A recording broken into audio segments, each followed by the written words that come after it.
जय श्री गणेशाय। पुराणों की कुछ कथाएं ऐसी होती है जिनके बारे में बहुत लोगों को जानकारी नहीं होती। साथ ही कुछ घटनाओं में बहुत विरोधाभास होता है।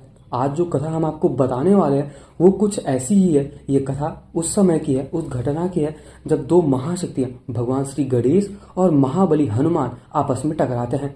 इससे पहले मैं आपको कथा आरंभ करूं, मेरी एक छोटी सी रिक्वेस्ट है, वीडियो को अंत तक जरूर देखें, वीडियो में अंत तक जरूर बने रहे और अगर वीडियो पसंद आया तो लाइक करना और अपने दोस्तों को जरूर शेयर करना। इस कथा को आरंभ करने से पहले ये बताना बहुत ही ज्यादा आवश्यक हो जाएगा कि इस कथा के कुछ संरक्षणों में विरोधाभास देखने को मिलता है।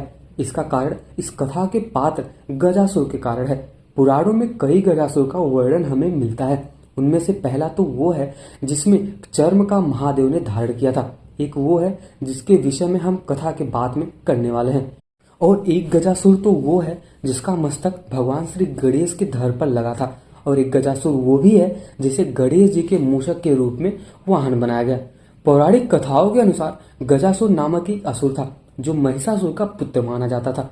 जब माता दुर्गा ने महिषासुर का वध किया तब वो अपनी माता के गर्भ में ही था। जब उसका जन्म हुआ तो उसने अपनी माता से अपने पिता का मृत्यु का कारण पूछा। तब उसकी माता ने बताया कि किस प्रकार माता पार्वती ने देवी दुर्गा के रूप में प्रकट होकर उनके पिता का वध किया था। ये सुनकर गजासुर अत्यंत क्रोधित हो उठा और उसका ये प्रतिज्ञा की, जिस प्रकार ये माता ने उनको अनाथ किया था ठीक उसी प्रकार वो भी उनके पुत्र गणेश का वध कर उन्हें दुख देगा। किंतु भगवान गणेश का वध किस प्रकार किया जा सकता था, ये बात सोचने वाली है। ये सोचकर उसने परमपिता ब्रह्मा की कई युगों तक तपस्या की। ब्रह्मदेव के प्रसन्न होते ही या फिर उनके प्रसन्न होने पर उसने अपने अमरता का वरदान प्राप्त करता है। इससे भगवान ब्रह्मा जी ने मना कर दिया था। तब उसने ऐसा सोचा कि सृष्टि में केवल काम ही है जो सर्वत्र व्याप है। यही सोचकर उसने ब्रह्मदेव से ये वरदान मांगा कि उसका वध केवल उसी के हाथों हो सके जिसमें काम को जीत लिया हो। ब्रह्मा जी ने उसे ये वरदान दे दिया और अंतर ध्यान हो गए। वरदान प्राप्त कर वो निरंकुश हो गया और सृष्टि में उत्पात मचाना प्रारंभ ही कर दिया था। इतने बल के बाद अपने गणेश जी को परास्त करना उसके लिए असंभव जैसा हो गया था और इसी कारण से उसने राम भक्त का स्वांग रचा और महाबली हनुमान की तपस्या करने आरंभ भी कर दी। जब महाबली ने देखा कि उन्हीं के समान एक राम भक्त उनकी तपस्या कर रहा है तो उन्होंने गजासुर को दर्शन दिए। अब यहाँ पर गजासुर ने उनसे वरदान का वचन लेकर कहा कि शिवपुत्र श्री गणेश भगवान श्री राम की सदैव अवहेलना करता है। मैं चाहता हूँ कि आप उससे युद्ध कर उसे मृत्यु दंड दे दे। हनुमान जी वचनबद्ध थे, इसलिए वो भगवान श्री गणेश से युद्ध करने के लिए चले गए। मार्ग में उनकी भेंट देवर्षि नारद से होती है। उन्होंने देवर्षि नारद से पूछा कि क्या वास्तव में गणेश राम द्रोही हैं? देवर्षि स्वयं चाहते थे कि गजासुर का विनाश शीघ्र ही हो जाए और यही सोचकर देवर्षि नारद ने झूठ तो नहीं बोला पर बात को बदलने लगे। कहा कि गणेश तो सदैव शिव भक्ति में लीन रहते हैं, भगवान श्री राम का स्मरण करते तो मैं उन्हें कभी नहीं सुना। देवर्षि ने ये ऐसा सुनाकर हनुमान उसे सत्य मानकर कैलाश पर्वत पर पहुंच गए और भगवान श्री कृष्ण को ललकारने लगे। उधर देवर्षि तत्काल माता पार्वती के पास जाते हैं और उन्हें सूचित कर देते हैं कि महाबली हनुमान विघ्नहर्ता के युद्ध से करने के लिए कैलाश पर्वत पर पहुंच चुके हैं। ये सुनकर माता तत्काल महादेव के साथ उस युद्ध को रोकने के लिए चली जाती हैं। उसी समय गजासुर ने उनका मार्ग रोका और हंसते हुए कहा कि हे देवी, जिस प्रकार तुम्हारे कारण मैं अपने पिता के लिए तड़पता रहा हूँ, तुम आज भी उसी प्रकार अपने पुत्र के लिए तड़पोगी। ये देखकर उसका अंत समय जानकर महादेव उसके वध को प्रस्तुत हो जाते हैं। अब ऐसा कहा जाता है कि उधर हनुमान जी अपने पंचमुखी स्वरूप के साथ श्री गणेश से युद्ध करने लगे। दोनों रुद्र के अंश ही थे और दोनों की शक्ति की कोई सीमा नहीं थी। दोनों अनेक प्रकार के दिव्यास्त्रों से एक दूसरे पर प्रहार करने लगे, किंतु उसका कोई परिणाम नहीं निकल रहा था। वे दोनों एक ऐसे देवता थे जिन्हें बचपन में ही अनेक देवताओं से कई ऐसे वरदान प्राप्त हो गए थे। दोनों के बीच युद्ध बहुत देर तक चलता रहा, किंतु कोई पीछे हटने को तैयार नहीं हो रहा था। युद्ध को अधिक खींचता देख भगवान श्री गणेश ने अपना अमोघ अंकुश हनुमान जी पर चलाया। पवन पुत्र ने अपने अमोघ गदा को उसके प्रतिरात में रोक भी दिया। जब उन्होंने दिव्यास्त्र टकराया तो पूरी सृष्टि हिलने लगी। उसी समय भगवान श्री गणेश ने अपनी सूंड से हनुमान जी की ओर और पवन पुत्र ने अपनी पूंछ से विघ्नहर्ता को इस प्रकार जकड़ लिया कि दोनों युद्ध लड़ने में असमर्थ हो गए।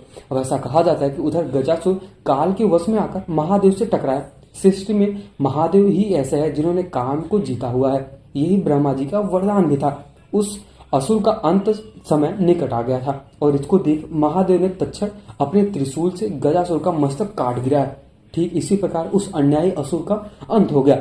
तब भगवान शिव जी अपने शक्ति तत्काल उस स्थान पर पहुंचे जहां गणेश जी और हनुमान जी एक दूसरे को जकड़े विवश खड़े थे। अब ऐसा कहा जाता है कि महादेव ने उन दोनों को मुक्त करते हैं और समझा बुझाकर उस युद्ध को रुकवा देते हैं। तब माता पार्वती ने हनुमान जी को गजासुर के छल के विवश में बताते हैं और तो ऐसा भी कहती हैं कि वो असुर महादेव के हाथों मारा जा चुका है। माता ने कहा कि भगवान श्री राम और शंकर में कोई भेद नहीं है, दोनों एक ही हैं, दोनों एक सत्य है और सत्य ही सनातन है और सत्य ही भगवान शिव हैं। जो दोनों को अलग समझता है उन्हें किसी भी भक्ति प्राप्त नहीं होगी। तत्पश्चात माता पार्वती के आग्रह पर अपने महादेव जी ने हनुमान जी को वही स्वरूप दिखाया जिस स्वरूप में भगवान श्री राम ने उन्हें रामेश्वर में स्थापित किया था। उस स्वरूप में हनुमान जी ने उसे ज्योतिर्लिंग में महादेव और भगवान श्री राम दोनों के दर्शन हुए। तब गणेश जी और बजरंग बली ने हरिहर स्वरूप उस ज्योतिर्लिंग को प्रणाम करते हैं। कहा जाता है कि गजासुर की कथा हमें शिव पुराण और लिंग पुराण में मिलती है। हालांकि कई लोग हनुमान जी और गणेश जी के इस युद्ध को क्षेपक मानते हैं। इसका सबसे बड़ा कारण गजासुर और हनुमान जी के बीच का कालखंड था। दोनों के कालखंड में बहुत बड़ा अंतर था। ऐसा कहा जाता है कि जहां गजासुर सतयुग में जन्मा था वहीं हनुमान जी त्रेता युग में अवतरित हुए थे। ठीक उसी प्रकार और इसका कारण गजासुर द्वारा हनुमान जी की तपस्या करने को अधिकरण लोग क्षेपक ही मानते हैं। इसके अतिरिक्त इन दोनों के युद्ध का स्पष्ट वर्णन हमें शिव पुराण में नहीं मिलता। इन सब के बाद ये कथा लोक कथा के रूप में जनमानस में बहुत ही बड़ी प्रसिद्धि मानी जाती है। वास्तव में इस कथा के द्वारा भगवान श्री गणेश और हनुमान जी परस्पर एक दूसरे के सम्मान और महत्ता में वृद्धि की है। शिव पुराण में वर्णित गजासुर की कथा के बारे में हम किसी और लेख में जानेंगे। तो अगर आपको ये कथा जानकर अच्छा लगा हो, सुनकर अच्छा लगा हो, तो आप वीडियो को लाइक जरूर करें और चैनल को सब्सक्राइब तो अवश्य कर देना। और जाते जाते एक बार कमेंट सेक्शन में जय श्री गणेश तो जरूर लिख के जाना और जय बजरंग बली लिख जाना।